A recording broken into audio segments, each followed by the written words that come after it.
Good morning and welcome to another edition of Money Talks with Stephen Diedrichs here on Radio Kidnappers.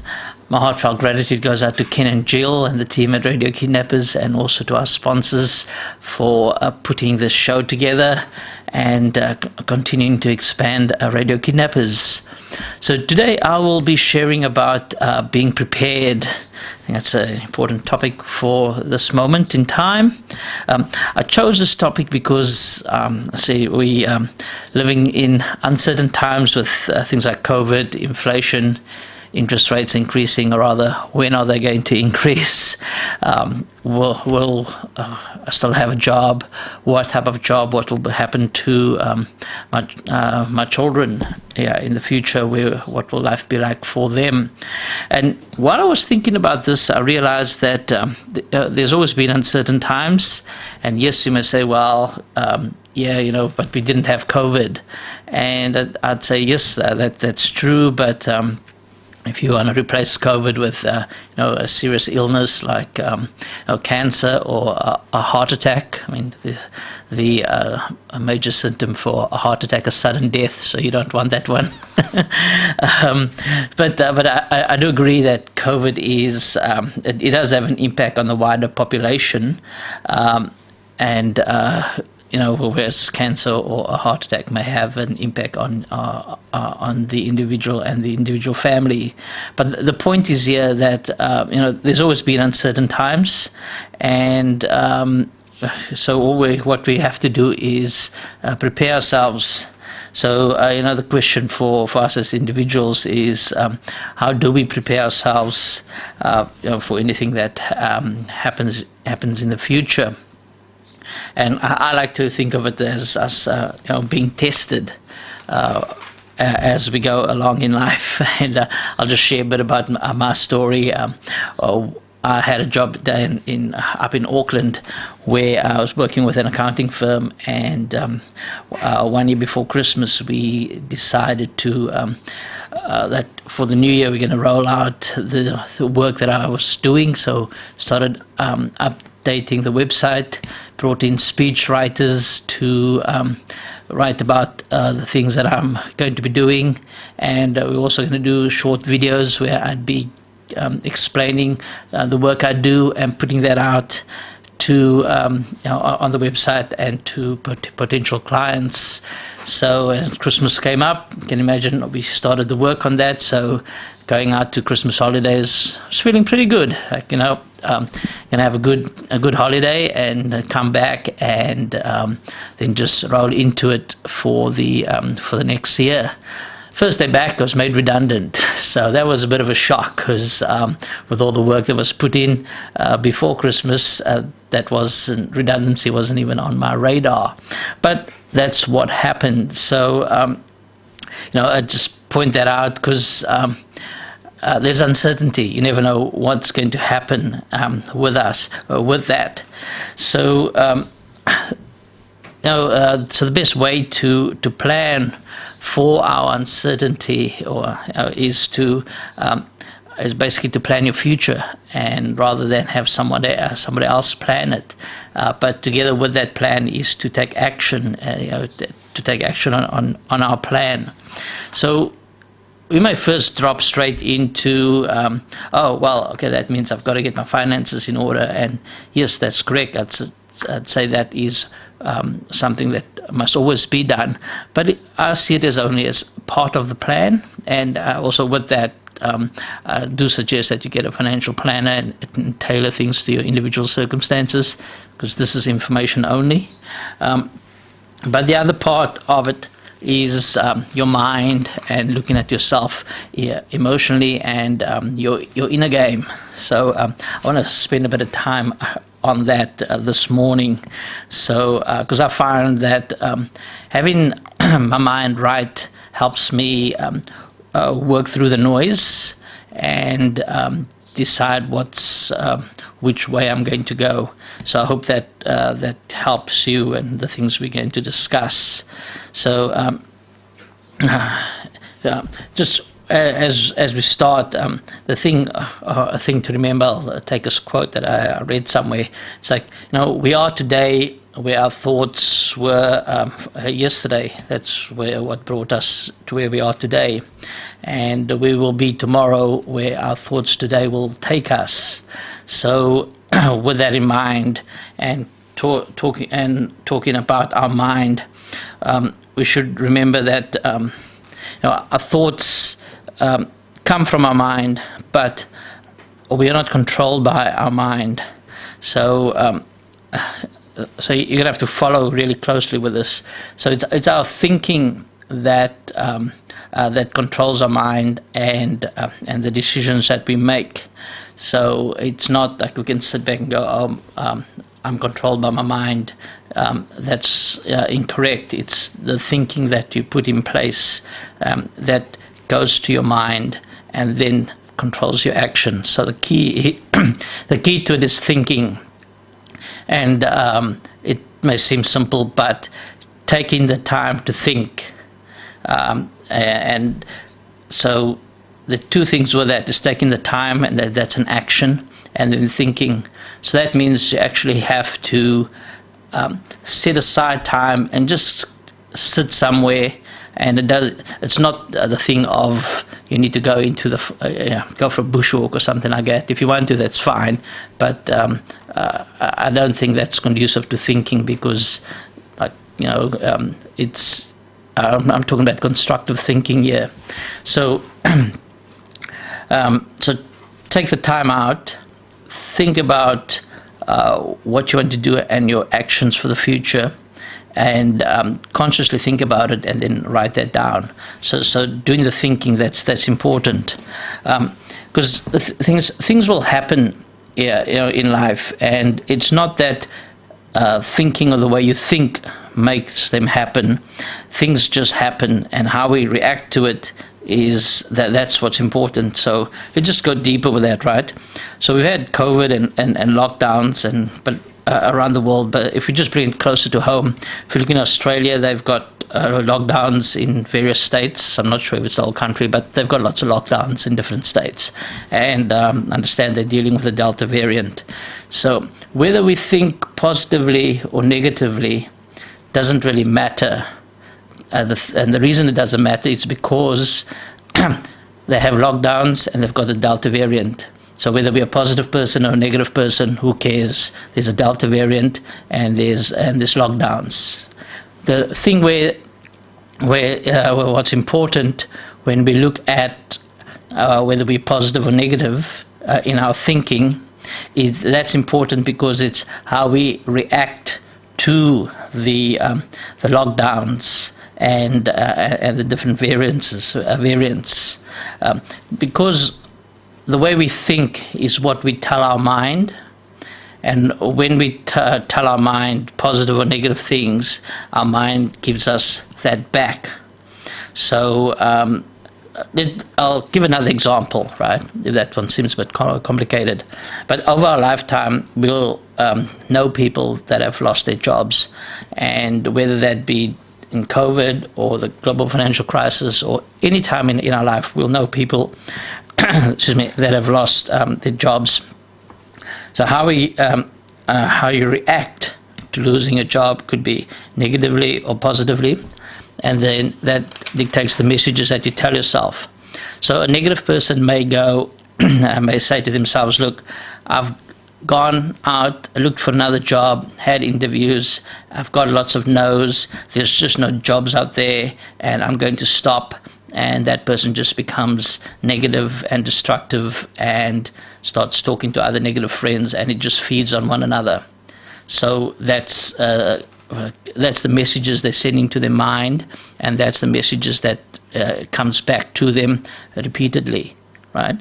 A positive person may look at it and go, oh man, I've got lots of no's and no's and no's, but I'm going to continue looking for a job because I know and I believe there's a job out there. And that's the messages they feed their mind, and that's how they see things, and obviously be more likely to get a job.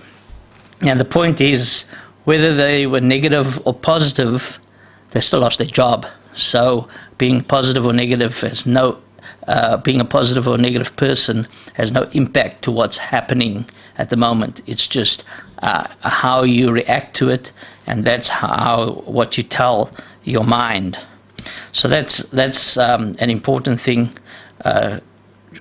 to look at and to see how you're going to feed your mind and feed yourself. If we take that we go back to our current situation, where we also have COVID, and if we have another lockdown, a negative person may say, the government should be looking at how they can continue to support us. Or the negative person may also say, we're having high interest rates or inflation, it's the Reserve Bank's fault for doing that. Now, I'm not saying that it's the Reserve Bank's fault for higher inflation or higher interest rates. Neither am I saying that the government should or shouldn't support people in a lockdown. What I'm saying is that a negative person may focus on that and feed their mind on that, and then it continues to grow negatively. A positive person, on the other hand, may look at it and go, okay, so we don't have a lockdown now. Possibly we may have a lockdown in the future. Who knows? Yes, we're going to have higher interest rates, and yes, there is inflation. But how do I set myself up so that when that happens, because I know it's going to happen, that I can control my future? And that way, if that's the messages that continues to go from the positive person to their mind, your mind will continue to feed that messages back to you, and that way you can prepare yourself and put yourself in a much better position for when, if another lockdown happens, or when interest rates go up, and we already have inflation, so when inflation increases. So the key to remember is that what happens, it's just going to happen, right? You have no control over that. The only thing you have control over is how you react to it and putting things in place. So I'll just go to the practical part on the finances quick. Just some steps that you could implement to help set you up just for the future. And do take financial advice on this, and on the financial advice, but I just say that like all industries, including in the accounting profession, with financial advisors, there are really good ones, and there are ones that need training. So just be careful when you seek your advisors. So one of the things you could do from a practical perspective is look at your age, and if there is a downturn and you are affected by it, how many years do you have to recover before you reach a retirement age, and look at the type of work you're doing. For example, if you say a laborer and you get caught up in say if there's another property crash or something like that, and your income suddenly decreases, are you going to be okay and for a number of years? And what can you do to recover? Because, let's face it, if you in your late 50s, your 60s, do you really still want to be a laborer, putting up bricks or getting on a roof, that sort of thing, compared to if you say doing a bookkeeping work or tutoring? You could look even if in your 60s or so, that's a type of job that if you have to, you could still continue doing it. So it's important to have a look at how old you are and how many years do you have to recover if you're affected by any downturn in the economy.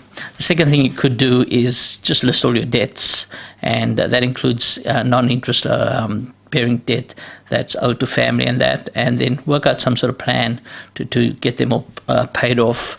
There are different structures that people use with that. I think I've referred to them in some of our previous talks about which ones to pay off first. It's important to list all that. And also, if you have a car and there's a car loan, I know this may be a bit different in New Zealand, but if you have a big debt on your car, on a car loan, you may consider, let's just sell that car, take the money and use it to pay off some debt, and buy a small, I guess a cheaper car, for lack of a better word, because it's still something that's still going to get you from A to B. At a later stage, you could then, upgrade back to where you were before. Another thing you could do is look at increasing your income, and that will help, whether it's a second job, working more hours or something like that. But just make sure when you increase your income, there's a specific purpose for that. And because if there's no specific purpose for it, and you're just going to spend your money on whatever else you were spending it before, then you may want to think again about increasing your income. So just while we're talking about that, I'm kind of reminded of the book The Richest Man in Babylon by Bruce George Glasson. I recommend that you read that book. It's quite a good book. To me, and it makes some references to saving money. Well, not saving money, dealing with your money. So, like, for example, they talk about saving 1/10 of all your income earned, because that belongs to you, no one else, and putting that away first. Otherwise, that never gets put away. And with your savings and also your employment income, make it profitable. So, and that's just investing it in ways where you're going to get returns, and choose wisely the people that you take your advice from. I guess I referred to that earlier with investment advisors. Is there are really good ones out there, and some that need some training. And again, that's not only for investment advisors. It goes across all industries. In there are really good people in all industries, and people that just need additional training in their field. So I'm not having a go at investment advisors. It's more just be careful who you choose. And then invest your money with things you're familiar with, and that relates to research. Don't just accept what you are told. Do some reading for yourself. If anything, you can have a more constructive conversation with your advisor about it. But don't just hand over money and leave it for the other person to invest in, and you're not knowing what they are investing in. So that's a good thing. And then just watch out for scammers, especially these days. And there's a lot of things on the internet, and people with romantic ideas of quick riches. It's in my experience, it doesn't really work.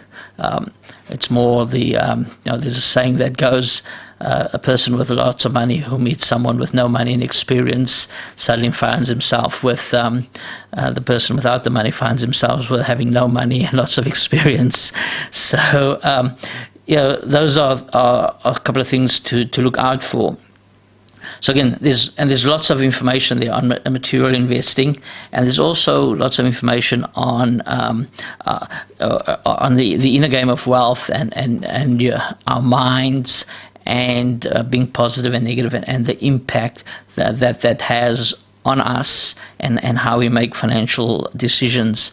So I suggest that we look at both and research both the like the actual physical investing and the inner game of wealth, and how we use that to invest and to prepare ourselves for the future. Because I'll just go back to, as I mentioned before, we have no control over what happens, and whether we are positive or negative people. It doesn't really mean whatever happens in the world is not going to happen. The key is just how we react to it when it happens.